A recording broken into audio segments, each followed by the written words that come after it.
Ladies and gentlemen, welcome to Film Hustlers. We are broadcasting from an undisclosed location today, right, David? Yeah. Very undisclosed. Can't talk about where we're at. Can't even look at the person we're interviewing. We're interviewing today. We're with Russ Emanuel. Russ Emanuel, welcome to the show. Thank you. Get close to that mic. I'm very excited to do this again. But the first time I interviewed you, we went through your whole life, so I'm not going to make you do that this time. But Russ Emanuel. Can we go through someone else's life? Yeah, that's true. Who should we cover? But no, Russ Emanuel is king. King, Your Royal Highness. I'm responsible for two companies, which is Extreme Music, and I'm CEO president. Sounds very grand. Yeah, it sounds very good. Or Le Grand Fromage. Of Extreme Music and now Bleeding Fingers Music, which is part owned by Sony, and the other part is owned by Hans Zimmer. Hans Zimmer, who is an amazing composer. He's okay. One of our finest. He has his moments. I think I've heard of him. You've heard of him? But extrememusic.com is who we talk about every week, and every once in a while I give you examples of how their website works, which I use all the time. Dave uses all the time. Lots of filmmakers I know use all the time. It's a great way to use composers from all over the world and find music that fits your movie, anything you're producing perfectly. I was talking about this the other day because in my current movie, which is called Stepping Into the Holiday, which is going to be on Lifetime on the 25th of November, there was a song, and we used the song in the movie to have Jana Kramer dance to. Right. Now the problem is that song, she has a very unique voice, this artist, and the song was beautiful and it was romantic, and she had created this dance to it. And when we went into post, I was like, wait a minute, like we can't use that song. It's going to be like $80,000. I can't do it. So I went to Extreme Music like I normally do. Long story short, I was on there for about 2 hours, but found the perfect song. 2 hours? Yeah, for 2 hours. Gotta tighten that up. Normally it takes me about 10 minutes, yeah. But this time I needed something very unique. By the way, she was dancing to it, so it had to match her moves. Right. So that's not easy. No. So, but I used this as an example. It's like if you take your time, get yourself a glass of wine, jump on extrememusic.com, and look for that perfect song to give you the feeling that you want for the scene, you could find it. It is one of the best sites out there as far as, ease of use. Yeah. And also the ability you have to sort of, you're not composing, but you're definitely able to remove sounds and put in percussion and take out percussion, which I think is pretty unique. I mean, I'll take all the credit, but there's a couple of other people behind it as well. But who's behind it? I'm not gonna. You can't say. No, I can't say. Elves. Well, but if I say that, I'm going to have to give up some of the credit. But no, we got. There's an amazing team. It's a big endeavor. Yeah. How am I able as a producer to go through a song and be like, oh, there's this instrumental version, there's a vocal version, there's a light version, there's an ambient version. I mean, sometimes there's like 10 different versions of the same song. Like, how does that happen? That's a production nightmare, but it's one of the things that kind of sets our team apart. We dive deep. So when I do it and give it to you, then you guys do that? No, we'll go back to whoever's producing, our writers or composers or our talent, and we'll, first of all, the song is first. The original song is first because we really need it to be authentic and we don't want it to sound like it's production music. Get that right. And then our team will kind of mentor them through, okay, this is, and sometimes it doesn't work, by the way, but we'll kind of mentor them through and say, all right, imagine now, and by the way, there's finance behind this. The more a song, the more versions it has, the more usable it is, the more scenes it can be used in, the more money eventually they make. Right. Happy accident, we make some money as well. But eventually, but we're partners with our talent and we share our revenue with our talent. And so it's kind of a teaching process for them because it's very different than writing a hit song. It's like you're writing a song for professional users. And that professional user, once he's used the song, may want to use a submix of it or a different version or an emotional version or whatever. And then the other thing our team do is, through the wonders of technology, go into the session and cut up all of the elements and then produce. We've got this thing called custom mix. And I've used it. yeah, in order to do that, the song has to literally be deconstructed again. Right. Once it's been made, they have to go deconstruct it because, our users have the ability to create custom arrangements, take bits out, or even type in a kind of, hey, I need a 30-second version or a 27-second version, and the thing will create it for you. And That's right. And if you don't like it, it will create another one, And there's a lot of tech behind that. I mean, that must be the most expensive part of what you guys created, Yeah. right? Because I even sit there sometimes. Have you used that, David? Yeah. Okay. So, Yeah. like, when you That's do really it, cool. Yeah. when you do it, you could say my scene is 17 seconds long. You punch that information in, and all of a sudden, it comes out 17 seconds long. Yeah. But how does it musically know where to edit it? That's It's all just part magic. of the. That's It's all all part magic. of the. That's what It's the I secret told sauce. you. Don't get into it. Yeah, but almost weekly technology gets better, and we're updating that, and we're seeing now. You can literally throw a video in, put in edit points, and change the mood of the song to the picture. I mean, you can essentially score. You can change the shape of an emotional shape of the song Yeah. to picture now. What I like to do is I like to give our editor my sign in, and they create their folders, and then they temp the entire movie with Extreme Music. Yeah. Temp the entire movie. Yeah. Right. Yeah. So then what happens is when we go to network, there's certain songs that I can't even imagine replacing. Even my composer Yeah. tried to replace a couple of the songs and do some original, and he came back and said, like, I'm not going to find a better Yeah. The song. industry phrase for that is temp love.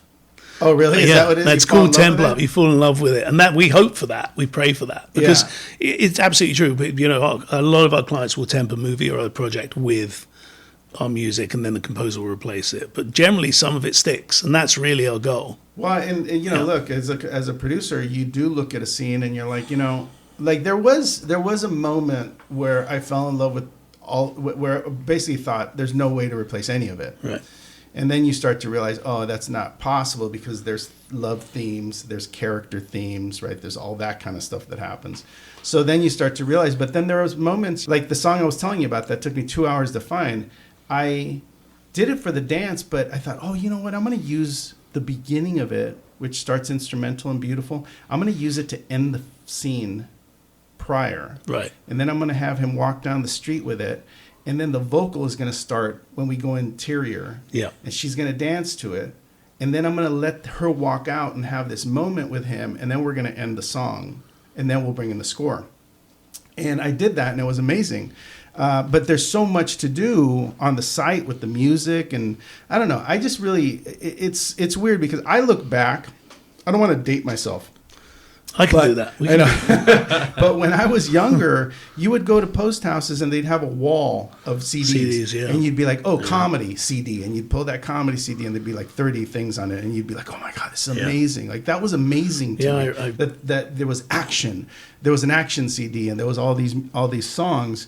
And now you're literally looking at extrememusic.com and thinking like there's thousands and I don't even know how many. Like I to be able to look through Extreme Music for 2 hours and to realize how many different combinations of things that I probably even haven't looked at or listened to because maybe I'm using the wrong keyword or maybe I'm not combining stuff correctly. I don't know. I can't imagine you'd use the wrong keyword. I did a lot of times. Yeah, well, 2 hours. For Christmas, listen, for Christmas stuff, that's easy. Yeah. It is what it is. And by the way, I think you should have more Christmas stuff on there. I Yeah, think, dude, let me just say this. There's how many did they make last year? 145 Christmas movies were made last Crazy year. stuff. Across Lifetime, Hallmark, all the streamers.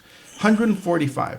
That's, I can't even calculate it, but the amount of hours of music that is and Christmas stuff that people have to use, I'm just saying. No, yeah. What's weird is every year we're creating Christmas stuff in January and February. It feels very strange to be in the studio with your sleigh bells and your, tubular bells. And you know why? Because we're shooting them in January, February, March, April, and then they have to be ready for December. Yeah. But I will say this. I think you guys, like the acapella stuff's amazing. A lot of the groups that you guys are using are extremely good at what they do. A lot of they have variations of songs because look, at the end of the day, we only have a certain amount of songs that are public domain that everyone has to use. Yeah. It's really about the variations of how you can make those songs interesting and fun and theatrical. You know? Yeah, I mean, still, the people still lean into the favorites, but we do try really hard to create new stuff around the holiday season. We're always everyone's looking for the Mariah Carey hit. We're trying to. It's interesting that the business has changed. So you mentioned the CDs. Sadly, I remember the jump from vinyl to CD, and that was revolutionary. And I can remember that, or even tape. Well, I worked in a mailroom of an old library in London, and we used to ship tapes around London on motorbikes. You're younger than I am, but I had a 8-track. That's true. I had an 8-track. What's that? I have an 8-track. Yeah, people don't know what 8-tracks What's that? No, I remember the. Dude, I had, and you couldn't fast forward, and you had to listen to the entire thing before you can get back to the original song. Yeah, people don't understand that now. And but the big changes in the industry and exciting changes. I mean, if you can get excited about production music, which sadly I can, but what we've seen now is the advent of Shazam. Right. Is people are looking to discover production music and stream it, and I never dreamed this is a happy byproduct. But we had a song 2 years ago, which is still rolling now, which 2 billion TikTok views and 20 million streams, and it was a #1 viral hit in Germany, US, global, and London. And that band now, all of a sudden, they're a thing. And then we have another band last year who are now iHeartRadio's best rock newcomer. We had a #1 Billboard rock song. Is that right? And it just came off the site? Well, what's happening is that people are using it in shows, and it's just the right scene at the right time. It just works, and people are Shazamming it. They're fine. People are hungry for music. Wait a minute. So they hear a song on a movie, they Shazam that song, and it takes them to Extreme Music? It goes to we put everything up on Spotify now. Okay, on Spotify. Okay, good. And YouTube and Wait a minute, I didn't know that. Oh, so yeah. All the songs that are in our movie, people can find them on Spotify. Yeah. All right. So if you're listening to or watching Stepping Into the Holiday on the 25th, Shazam some of those songs, and you can hook yourself up. What a joyous Christmas you'll have! Oh my God! Wait till you hear the song I picked. You haven't heard it. It's amazing. I'm telling you, it's amazing. I got to look into it because that could be a hit. It was a beautiful song. That's amazing. Tell me more. Well, I don't know. It's just a big change for us, and it's not. We're not focused on it. We don't create songs to do that, but it's just happening. I think. There's that phrase, water finds its own level. I think if you really focus on, we're blurring the lines between commercial music now and production music. And we've got, the thing about Extreme is we've got Snoop Dogg producing in there, and Quincy Jones and Hans and Junkie XL and, Labyrinth. Ice-T. I interviewed him last year. Yeah, I heard that. Yeah, it was great. Yeah, it was a fun interview. He was very, it's cool when someone that historic calls you sir. Oh yeah, it's funny. Yeah, he's great. He's a good guy. And we got a couple of new. I'll tell you when we're not recording about the 2 new projects we've got coming, which we can talk about next time. We've got some 2 industry quaking new series. That's great. They're gonna blow you away. My son's 15. And every time he gets in the car, it's his radio, right? Yeah. Yeah. There's no dad. No. 70s Thank on God 70s. for that. No 70s on 70s when he's in the car. Oh yeah, they hate that. But it's interesting because a lot of his music is not. I can't find a lot of it. Like I'll have to look. Like I'll secretly look at the what's playing, and then I'll go to Spotify and find it. But he's their taste in music is coming. Kind of like what you're talking about. They're finding music online on YouTube, on TikTok, and stuff like that. TV is the new radio. My 2 of my daughters, I have too many kids. It's like they're into K-pop and J-pop. Yeah, I mean they didn't get that from me, and it's great. It's amazing. I mean that market is incredible. My favorite girl band. You don't know this. Oh, here we go. You don't know this. This will be weird. Is Blackpink. Yeah. They love Blackpink. Yeah. In fact, they're going to the show. That's amazing. I mean, they're amazing. Yeah, I'm a big fan. Good. I'm impressed, Mark. Yeah. I'm all over Extreme Music, and I'm listening to music all the time. Yeah. Instagram's pretty good at discovering new music and making you hear it constantly. Yeah. Well, that's TikTok's even better. TikTok's nuts. Is that true? I'm not on TikTok, but it's also great at taking the whole day away from you and go, what the That's true. What happened? Yeah. Help us all. Dude, I was trying to find your address, and we were in the car, and I was like, oh, let me find his address. And then I saw a picture, and then all of a sudden I went to the pictures, and I was looking through pictures, and he's like, what are you doing? I said, oh, shit. I was gonna I know. We don't have an attention span anymore. My son, my daughter, and probably most kids, I don't know, their ability to find music is different than when we were kids. You know, like you were fed a lot of stuff. Now people are finding new artists and making people on YouTube super famous and making them a bunch of money. It's a remarkable. It's very interesting. It's got its good side and its bad side. I mean, as you say, I have to switch the internet off sometimes, but I don't want to be that dad. I mean, I think it's great that they can dig deep and discover stuff. Yeah. I mean, some stuff you don't want them to discover, obviously. Right. Well, they're going to discover it anyway. That's very true, especially my kids. I say this a lot when I'm hiring a composer, but I am a classically trained pianist. Oh. I played for most of my young life, so I love music. That's why I connect so much to extrememusic.com, I think, because the abilities that I have to play, I think, match my necessity to find music that I like. Yeah. It's good to hear. And without sounding arrogant, every time I meet someone that's using our stuff, they tend to be a bit more kind of musically aware. Yeah. Because there's lots of choice out there. There is. But we sweat the detail. We spend a lot of time. We're actually a tiny catalog. People don't know this, but we've been going 22 years or 23 years, whatever it is, and we're still one of the smallest. Is that true? Yeah. I would never guess that. No. Well, it's so easy to just throw stuff up there. Yeah, we really do sweat. We've got an amazing music team. They really kind of have learned to sweat the detail. Yeah. Well, that's exciting. I mean, look, you guys, like I say every week, you're the best in the biz. If you need something, you can find it there. You also have your other company where, it's funny. We could talk about it so many times, and I could still not know that I can call you up and say hey, let's compose music we scored a picture for scoring. And and funny enough, you're scoring a picture that is on Lifetime this year for this holiday, and it was scored through your company, Bleeding Fingers. Yeah, which I feel embarrassed that I didn't use you for. Yeah, stepping into the holidays. You feel embarrassed, and I feel pissed off. You're pissed, and I'm embarrassed. But at least I'm using Extreme. Yeah. But I think people should look into this other company. I think people should check it out. I mean, I'm like I said, I'm going to do it. We're going to do this on our short, Beautiful Darkness, and we're going to do the score part of what we're talking about. That would be amazing. Yeah. Well, it's going to be deep, so you're going to have to produce the heck out of it, Russ. Oh dear. I'm not sure I want you as a client. No, I'm easy. I'm easy as long as you're talented. That's the one thing. As long as you're talented, I'm not. I wouldn't say I'm talented. Fortunately, I surround myself with talented people. Well, you're way too humble, because let's talk about this. You played at Buckingham Palace. I did.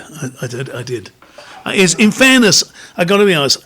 So we score a lot of the big BBC blue chip, Planet Earth, Blue Planet, Frozen Planet, Prehistoric Planet. Yeah. And as part of the Platinum Jubilee, before the Queen's sad passing, they'd arranged this amazing concert to celebrate her 70th year. I remember. And we were kind of right at the peak of the evening, just before Diana Ross. And when I say it was we were performing Planet Earth, the theme, and then followed by a long stretch where we kind of scored Prince Charles and Prince Edward's speeches about the planet. And then... Wait, was it pre-recorded, or were they doing it live? No, they did it live on stage with us. And you played it live? Yeah. Oh, wow, that's cool.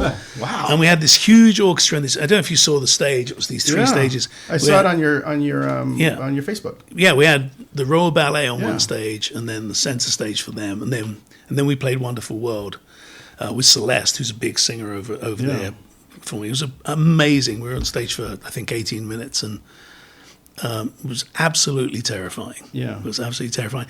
But what I said to Hans, I said, there's no way I'm letting this go without me shamelessly shoehorning myself into the band. Right. And playing bass. We're not letting this go. Was he up there? Yeah. Oh, wow. Yeah. If you see him, and then hiding in the background, you get a glimpse of me occasionally. But it was really... because growing up in London, and what an honor. Yeah, I kept thinking my gran would just be so happy. Yeah. And it was just an amazing week. I had to go over early and kind of, work with the orchestra and prepare that. And it was just amazing. And then we had this amazing event afterwards in the Palace, which was just mind-blowing. Did you wear your extrememusic.com shirt? I didn't. I really should have. Well, I can tell you this. Lots of things happen. I can't even go. It was just an amazing time. All those amazing people. But in the Palace afterwards, we're having 1 a.m. because the show finished at midnight. And then I went with my wife. It's never a good idea. Right. She's not a good drunk. And we're chatting and just randomly Prince Edward comes up to us and he starts just chatting away. Super nice. Yeah. Like there's no security. We're in this room, Renoirs and Monets and masterpieces. I'll show you some. I snuck some pictures. You're not supposed to take pictures, but I did that. Is that a text? Yeah, right, click. And then my wife's signaling to me to turn around. I turned around and Prince William's, the future King of England. Yeah. He was such an amazing regular. I mean, you'd like a guy. Yeah. And we just spoke for maybe 15, 20 minutes, just joking around. And that's it was just amazing. And I said to my wife in the car, we may as well break up now because I can't do better. I peaked. As good as it's going to get. This is never going to get better. I mean, that's to be able to play at Buckingham Palace and then to spend some time with them. That's remarkable. It was really what a treat. Yeah, it was a real treat. And I'll show you some pictures, but I took some pictures from the stage again, which you're not supposed to do. Right. But looking down the Mall from the Palace, behind us, they're projecting the Palace. They lit it up with images from Planet Earth 3. Yeah. Planet Earth 2. And I look down there and there's like hundreds of thousands of people going all the way to Trafalgar Square. Wow. It's just mind-blowing. Wow. Yeah, terrifying. What is it about people and music that, like, there's so many bands and so many people trying to do their thing. Like, there's as many people failing at music as there are succeeding at music. You need so much of it is luck. Because there's so many amazing, talented, and especially in this town, but everywhere I go, everywhere you trip over these amazing, and there's only so much space for people to rise to the top. Yeah. So you need, and nowadays the level of talent. I mean, my son's a guitarist, and we used to learn by listening to a cassette and rewinding and stuff, and we'd learn wrong, and that sounds about right. And they go on YouTube and they can microscopically look at there's lessons and techniques and stuff. So the musicians coming up now are just way better than we ever were.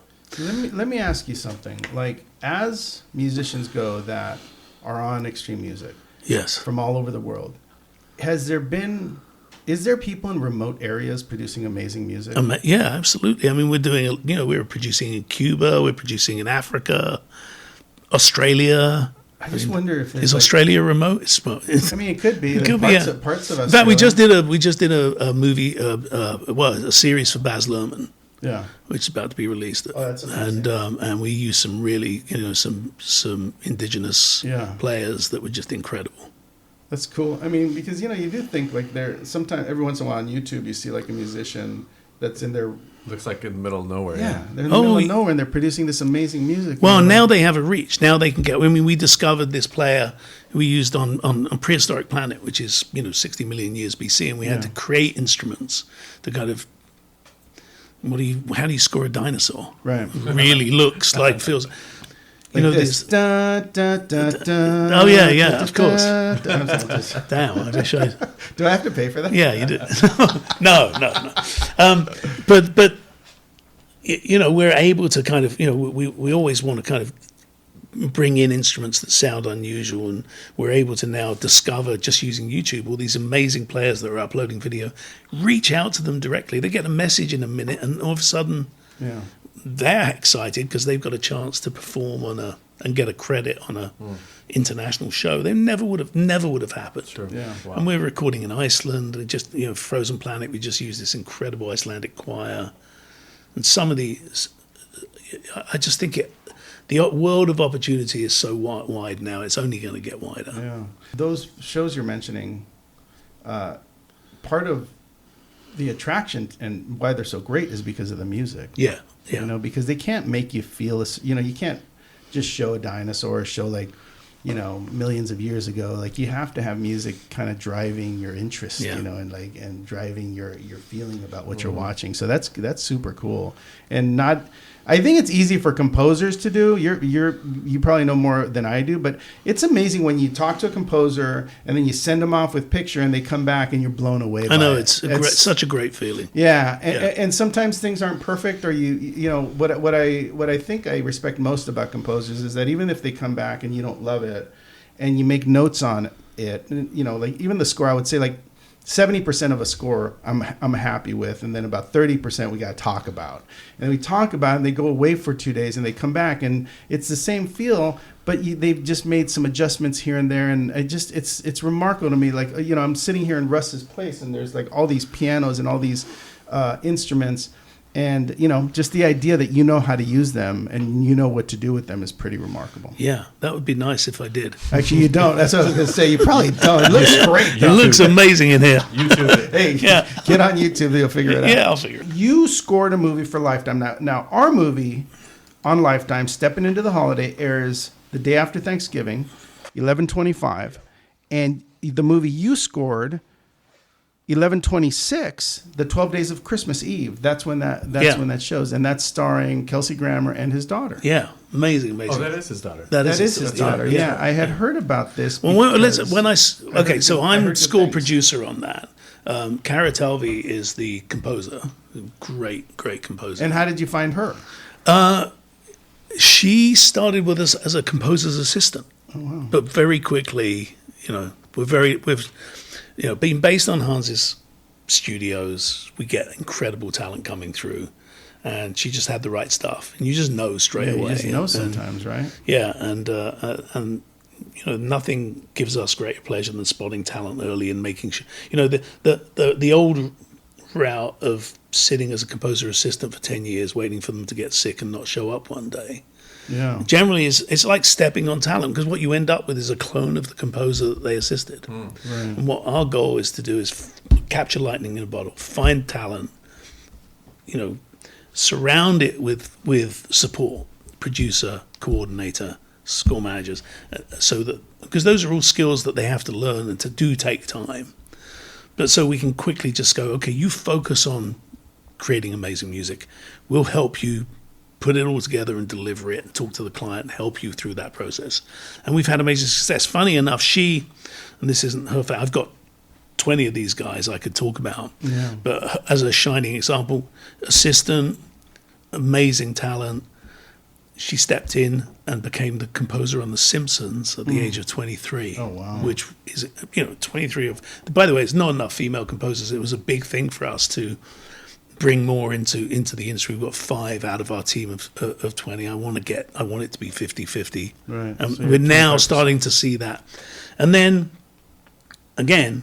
And they've all got stories like this, because she went on that. She's the composer on The Simpsons, does an amazing job every week.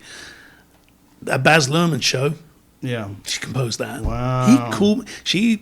I hope she doesn't listen to this, because it would be very embarrassing. But he called me at 3 a.m. after we sent the theme that she wrote in, crying. Baz Luhrmann's on the phone crying out because beautiful, he loved it so much. Because he loved it. But the movie you're working on that she composed is on the 26th. Yeah. Ours is on the 25th. I mean, maybe people can listen and decide which one they like better.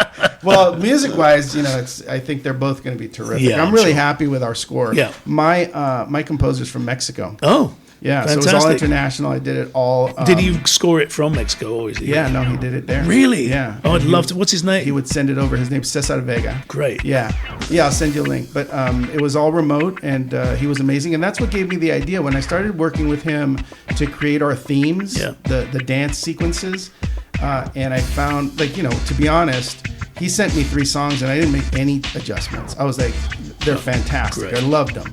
And that's when I started thinking, you know, if he did these so quick and they're so catchy and so interesting, I said, I wonder we could do something for Russ on Extreme Music, and put his stuff on there. So I'm going to talk to you after the show about that. Yeah, maybe we'll make that a project that we can follow up. I do want to say we're very proud to be associated with you.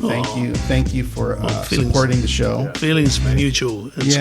We talk about you, and the great thing about being sponsored by you guys is that we truly believe in your product. We truly believe in what you're doing. I mean, it's kind of fun that we have like this movie that's crossing over and that we're doing it, over at Lifetime, and you guys did one and we did one, and a lot of our music is yours. And, the cross-pollination of it is really cool. And like I said, we talk about you a lot, and I think, we're just really proud to be associated with you. So thank you for that. Well, thank you for having us. We do have a movie that we're going to be doing. We're going to be using all Extreme Music for it. We already use Extreme Music for all the stuff that we do. And even if maybe you're thinking about doing a movie in the future or you're doing it now, extrememusic.com, check it out. Open an account, doesn't cost anything. What's kind of funny is that even though I know you, I opened my account and I got a phone call from somebody from your company, saying I'm your rep. Yeah. Did you get one too? Yeah. Really? So we all got one. Yeah. Okay. They all call up and say, "How you doing? Are you finding everything you need?" No, it's very nice. They're very. It wasn't good. leave me alone. They're supposed to be more aggressive than that. Well, they're not. But anyway, Russ, thank you. Thank you, extrememusic.com. Check out the movie on the 26th. 12 Days of Christmas. Check out Stepping Into the Holiday on the 25th. All of these are on November. They'll be playing all the way through the end of the year. Let us know what you think of the music, and we'll see you next time on Film Hustlers.